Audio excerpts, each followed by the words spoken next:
Pitt heads to South Bend, getting ready to face the Notre Dame Fighting Irish. Let's talk about that and why this is an imperative game for the Panthers in their season. So I'll come up today on this episode of Locked On Pitt.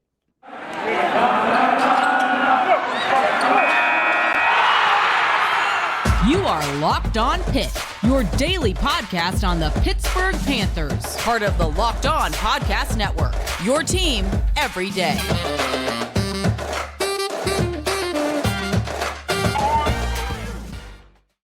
Welcome back to another episode of Locked On Pitt Podcast, everybody. I'm your host, as always, Nick Faribault. I'm here in Indianapolis. I'm at the NFL Combine. We'll talk more about that later in the week, but right now, obviously, our focus on the Pitt men's basketball team. They are also in the state of Indiana right now, of course, along with me. But I'm not up in South Bend. They are in what is the pivotal moment of the season. They've built a great resume up to this point, of course. That has them as a 9, 10, 11 seed, whatever you kind of look at for bracketologists. They're around there in some manner, and they are building a resume to try and get into the tournament once and for all. And when you look at where Pitt is, they have good wins. They don't have super high-end wins, but they have enough good wins. And they don't have enough bad losses yet to be penalized for them to the point where they're off the bubble. And so they're on the bubble still, even though they're 21-8. But what they need to do is avoid bad losses. We've talked about this many times before. And this is the last bad loss opportunity, truly, on their schedule that we know of, depending on what happens in Greensboro. Notre Dame is a quad 3 game, and this one's a tough one because of the emotions that are going to be swirling around this, right? Because you look at Mike Brey's last game in South Bend, there's over 30 former players coming in to Notre Dame for this game for his last home game. Obviously, he is leaving Notre Dame after this year. These guys for Notre Dame are going to be hyped up and ready to play. It's going to be a tough energy out there in Joyce, even though Pitt is ranked for the first time this season. This is not an easy game for them. And Notre Dame's not good, right? Notre Dame is 2-16 in the conference, 10-19 overall. They haven't won a single game on the road, but they're 10-8 at home. And both those wins in the conference come at home. The Georgia Tech wins at home, and the Louisville win is at home. And they've played a few teams pretty tough here at home before. You know, Virginia, they went on the road, gave them a game. North Carolina came to South Bend, gave them a game. They've given them games. And that should be a little scary for Pitt. You know, a team like Notre Dame with a week off, they're going to be well-rested. They're going to be charged up. They know what this means to their coach. The last game in South Bend, this is the trap of traps. It really is. You come off that high-energy Syracuse win. Well, don't sleep on what Notre Dame has cooking emotionally here either. I think that's something to care about when we're talking about where Pitt has to be in the mindset of this right now. They have to be ready for whatever comes at them. And it's not necessarily going to be so cut and dry as what's going to be on the court. Because obviously on the court, Pitt's the better team. I mean, it's pretty obvious. You look at the lineups up and down, who has the better team on paper, it's Pitt. And that has not changed. Really, I mean, you could have looked at these two teams at most points in the year and thought that. And so, you know, there are some good players on this team still. You know Dane Goodwin. He's a guy that plays well. Nate Laszewski, he's another guy that is a 41% three-point shooter. He's been around. Cormac Ryan, a guy that's been around, right? There are some guys that have been around a while. But this Notre Dame team has a lot of flaws, and they're not very consistent. And that makes them both a very flawed team and a scary team because they can catch fire one night and really bury you. So let me just kind of throw up a few key stats in this game. First of all, Notre Dame does a really nice job taking care of the basketball. Only about 8.5 turnovers per game. That's second best in the conference, fourth best in the entire nation. And their assist turnover ratio is really good too. They don't get a ton of assists, but they don't turn the ball over. So don't expect to run against them. You also look at their turnovers forced, though, and it's worse in the conference. So they don't force a lot of turnovers. So they're not going to run. They play a lot of half-court game. And that's where they kind of try and slow you down and muck you up. That's how they win. They muck it up. Play a little scrappy style. You also look at some other things. Take a lot of three-pointers, make a lot of three-pointers. The team attempts 25 threes per game. They make about 9. So they're probably going to jack up a lot of threes and make a good bit of them. Obviously, Pitt is with them in that category. First most in both categories are the Panthers. But that's the profile of this team. It's a half-court team that tries to win through the three ball. And listen, it's not a terrible strategy when you look at some of their games. Why have they been able to keep some of these games close recently?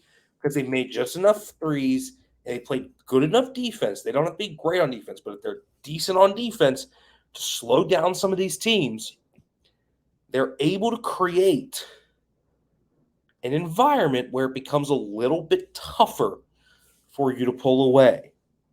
And that's the big thing.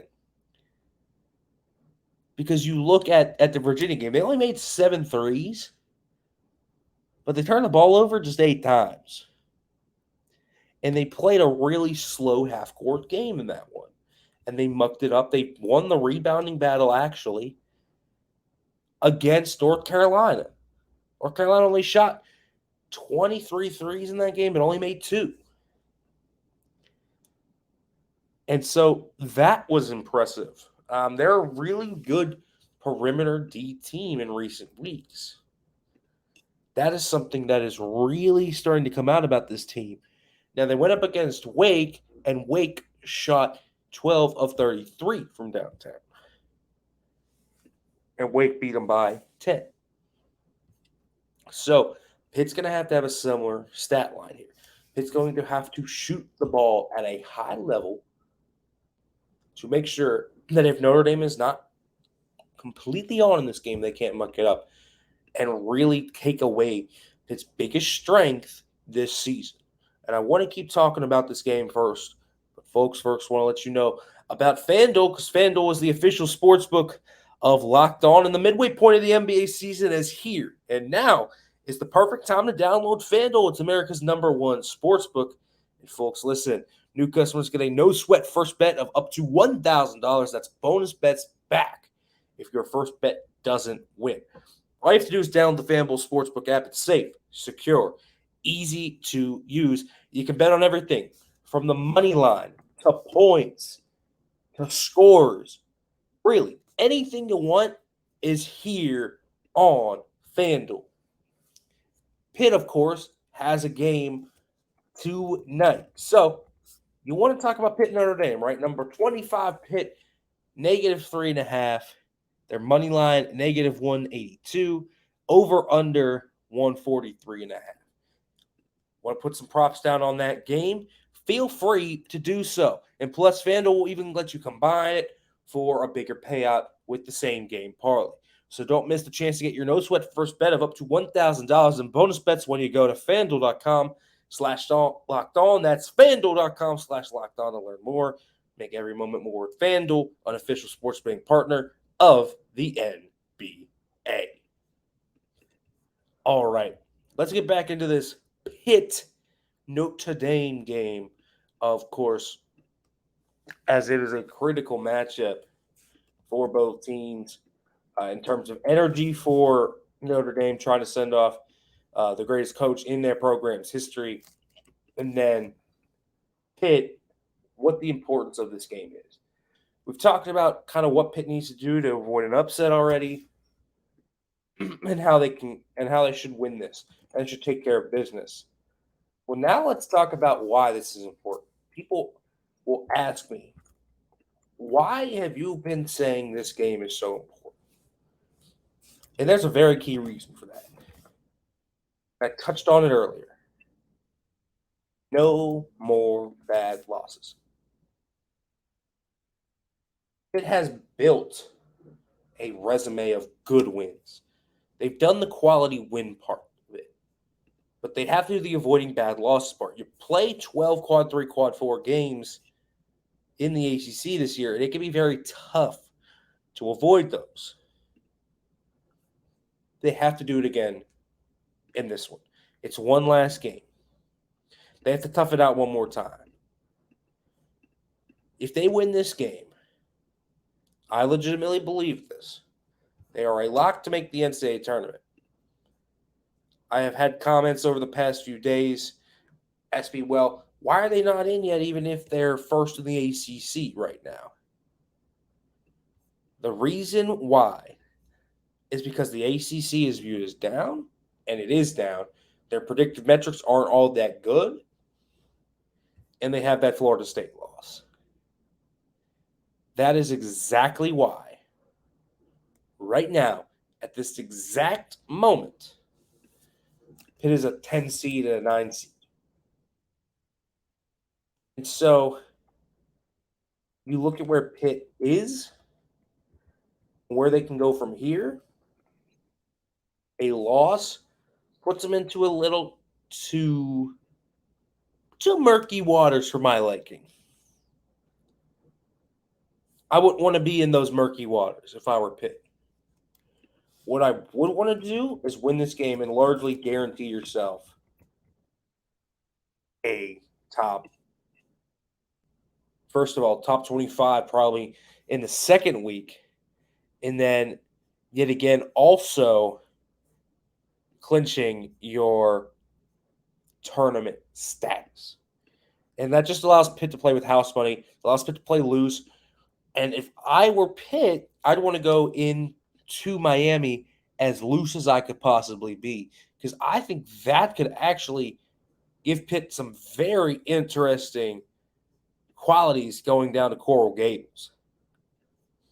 I said this on another show. I don't think, if I were Miami, I would want Pitt to win this game. I wouldn't want them to. Because Pitt playing like loose and with nothing to really lose like that, that could be a little dangerous. And you don't want to creep too close to that line. And so, to me, this is the game. Pitt goes 1-2 from here on out, wins this game they're in. It's that simple. Pitt is that close to putting the stamp on everything. They really are that close. And of course, if they win the ACC, they will make it. Whether it's a share, outright, whatever. It's straight up. Barring an absolute, just catastrophic collapse of this team, they will make it. And that catastrophic loss, it would be 0-3 from here on out. I wouldn't feel super comfortable if they went 0-3 from here on out on Selection Sunday if I were them. So, for Pitt, just win on Wednesday. Take care of business. Doesn't matter how you win, just win. That's all you got to do. Win and in. That's largely what I believe is here with Pitt. And also, they clinch a double bye with this win if they get it, because they have not gotten the help from NC State or Clemson on Tuesday night to get that double bye clinched. But all they need is to win this game, and they will clinch that double bye. And then even more on topic of that, they clinch a share of the ACC title.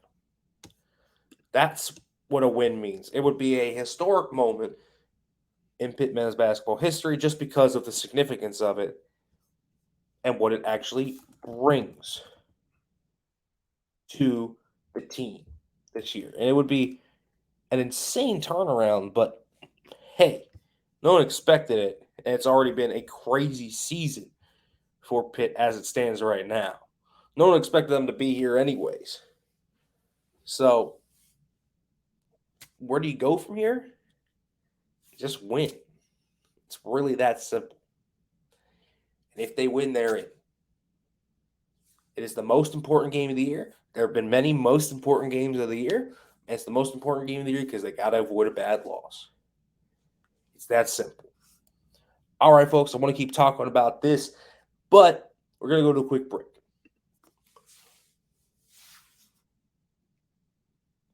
All right, everybody, welcome back to the Locked On Pitt podcast. Talking Pitt Notre Dame here. And this game, as it keeps coming up, continues to be one of those scary trap games that could definitely be a tough one.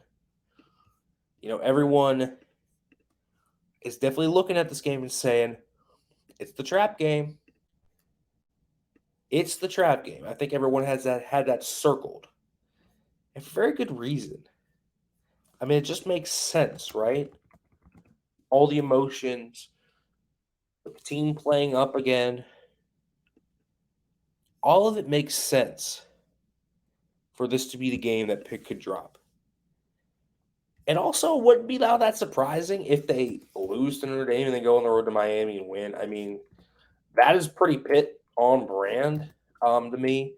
Just knowing how this team has ruled at times this year, where maybe they drop that game against Florida State. Well, okay, then they turn around and they rattle off Wake Forest win, North Carolina win, Miami win.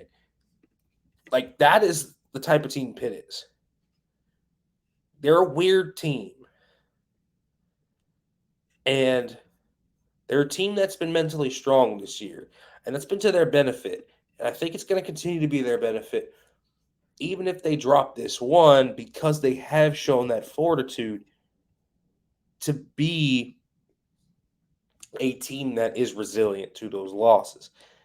But for the resume purposes, you don't want this to be a loss. And you don't want to put so much emphasis on that game in Coral Gables just because that is a tough place. And I know, Miami's coming off a loss to Florida State, but they're going to have a week off. They're going to be rested. We'll see what happens with Nigel Pack in that area. If he will play, obviously he was day-to-day, missed the Florida State game. But you don't want to put so much meaning on that game. If you can avoid it, do it. And so I look at where Pitt is right now, and I say this is a good team that has done just about everything they can this year in terms of actually taking care of business. Yes, they have a few slip-ups, but it's going to happen. And the improvement they have taken from day one to now is quite impressive. It is quite impressive. And their gritty wins in late moments show character of this team that is truly unique. They are grown men. They are old. Yes, they are older than the Oklahoma City Thunder, but that is a big asset to them in terms of where they can go from here because they have so much experience in crunch time. They don't blink in the face of adversity. And more importantly, when the lights go on and the danger zone is entered for Pitt, they don't let it get away. They got punched in the mouth early in the year against West Virginia and Michigan, and that really hasn't happened since. Pitt hasn't been blown out since that time. They've at least kept it close, even in their losses. It's been actually quite impressive to see Pitt kind of bounce from that and really improve and overall not let that define their season. So when I look at it all, man, this Pitt team, it's coming together quite nicely, and they just need to take care of business. And if they do, they'll be there. They will be there dancing on Selection Sunday. It depends on where they go and what draw they get. But this could be a team that also wins a few games if they get the right draw. They're built They shoot the ball well. They have decent enough defense. They're old. They're a very interesting team. They could potentially make a run at least to the Sweet 16. They are a fascinating team. And so when you look at them, that's what they have to do. Take care of business, and they are in on Wednesday, but it won't be easy with the emotionally charged environment they'll be going into at Notre Dame. All right, everybody, as always, thank you for listening to the Locked On Pitt podcast. And as always, as we ended here, hail to